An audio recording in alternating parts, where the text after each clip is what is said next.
In a new survey, over 90% of recent millennial home buyers regret buying their home. Now, this is really bad and way worse than I thought it was. In this video, I'm gonna go over some major things that you need to know, and this 10-minute video might potentially save you hundreds of thousands of dollars from making a terrible mistake. And at the end of this video, I'll share my take on what I think you should do as an investor who's bought and sold over 150 properties, and my opinion might just surprise you. With that being said, let's get into it.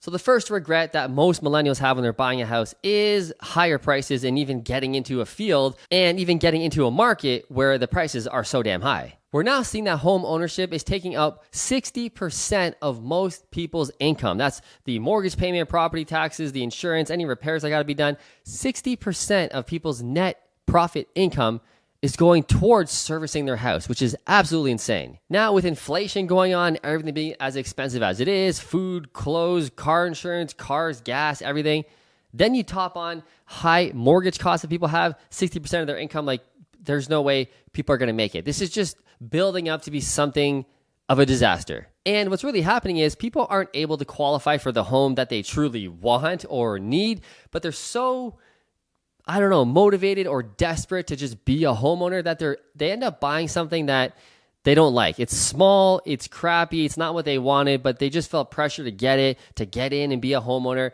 And once they buy it, they regret buying this 2-bedroom little dinky house when they really wanted a 3-bedroom home with a garage and a nice yard and picket fence, but they couldn't afford it because you can't qualify for a mortgage, so they settled for this piece of crap. Buyer's remorse, especially when it comes to your house, it's just not cool. I have a few friends that are kind of in the same boat. They just felt pressure. They bought something, and it's 2 years later, and they really regret the house. They hate it.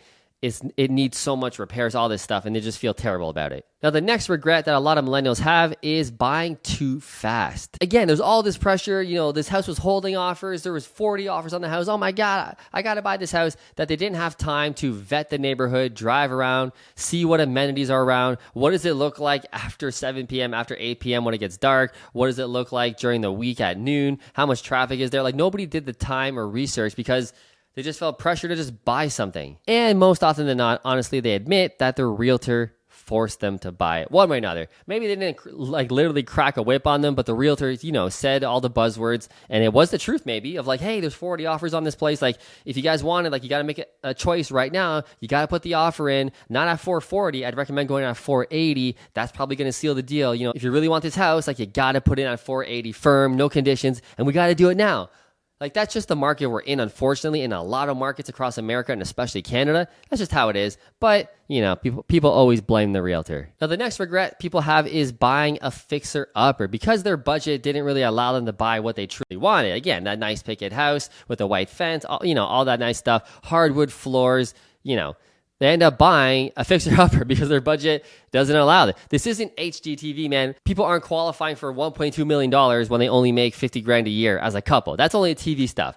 So when people get in the housing market and they realize, oh my God, that's what my budget only allows me to get, well, I guess, it's better than nothing, right? So people buy a house that needs a lot of work, but they realize when they get it, it ain't that easy to tear down a wall. It's not that easy to just replace all the flooring. It's not that easy to knock down the kitchen and go to Home Depot and get cabinets, nice little cheap Home Depot kitchen, and just do it yourself. A lot of people are finding that this is taking up all their time, it's taking up all their money.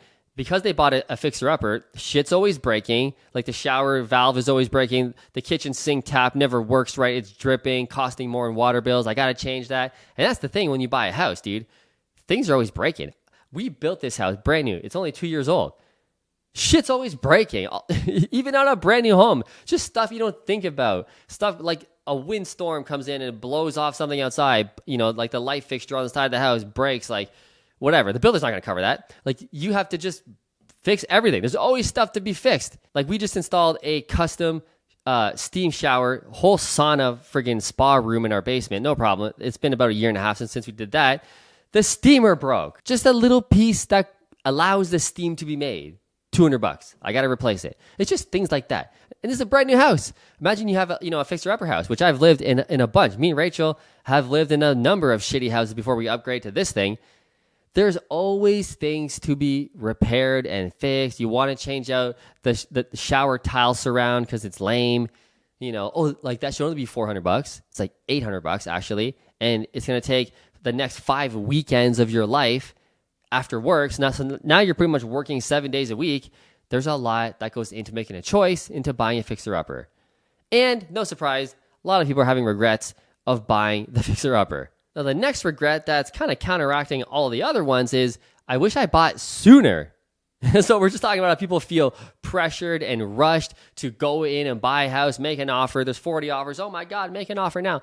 A lot of people say, God dang, I wish I would have bought 3 years ago, which is, dude, that's always obviously the real estate saying. Like, obviously the most famous real estate saying is, don't wait to buy real estate, buy real estate and wait, which means get in as soon as you can, because it's gonna be more expensive in the future. That almost always happens in every major market, keyword there, major metropolitan market across America and Canada. If you buy today, in 5 years from now, minimum 5 years, is almost guaranteed going to be worth more. We're going to have dips, we're going to have corrections along the way, but as we just saw, we just had a pretty bad real estate correction that lasted about 1.5 to 2 years. That's over now. We know rate cuts are just around the corner in Canada. At the time of filming this video, potentially rate cuts are 3 weeks from now, at most in July of 2024, which is a month and a half from now. That next meeting is a month and a half from today. Okay, rates are going to come down.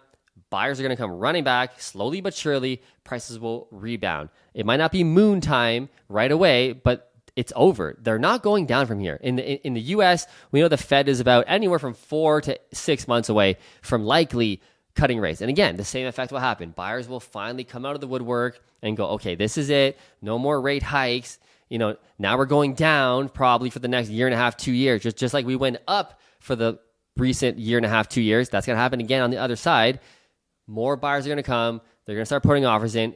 Prices will go up. That's just how it is. Every major economist, every real estate expert is correctly forecasting it. That's what's going to happen. So you don't want to wait too long to buy real estate, but you also don't want to be pressured to buy real estate. You can see how confusing and the emotions run wild when trying to be a homeowner, and especially for first-time home buyers. I'm a real estate investor. I don't care.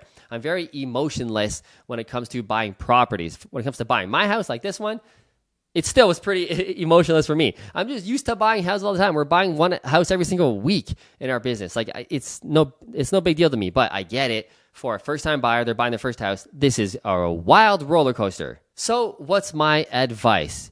My advice is, if you live in a major city, a big city, a Toronto, a Montreal, a New York, Chicago, Miami, San Francisco, all of these big cities where you want to live, your family's there, your job is there, you can't just easily relocate. I get it. Don't buy a home in 2024. What you should do is rent where you live. It'll be cheaper. It will. And I don't want you to not be a homeowner. You're just not going to be a homeowner for yourself in your major city. I want you to buy investment real estate in cheaper markets, in Tennessee, in Texas, in Florida, where properties are 180 grand for a 2-story, nice house with a garage. You can attract nice quality tenants. It's going to cash flow. I want you to have exposure to being a real estate owner, just not in fucking San Francisco or Toronto, where properties are $800,000, $1 million, and you're going to be house poor from your mortgage.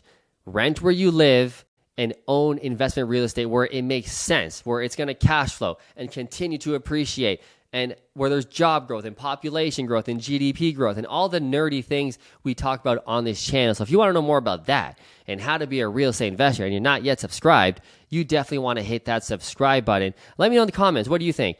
Are you stuck? Are you looking to buy a house? Are you confused? Are you scared? Let me know. I answer every single comment. I'll see you in the next video.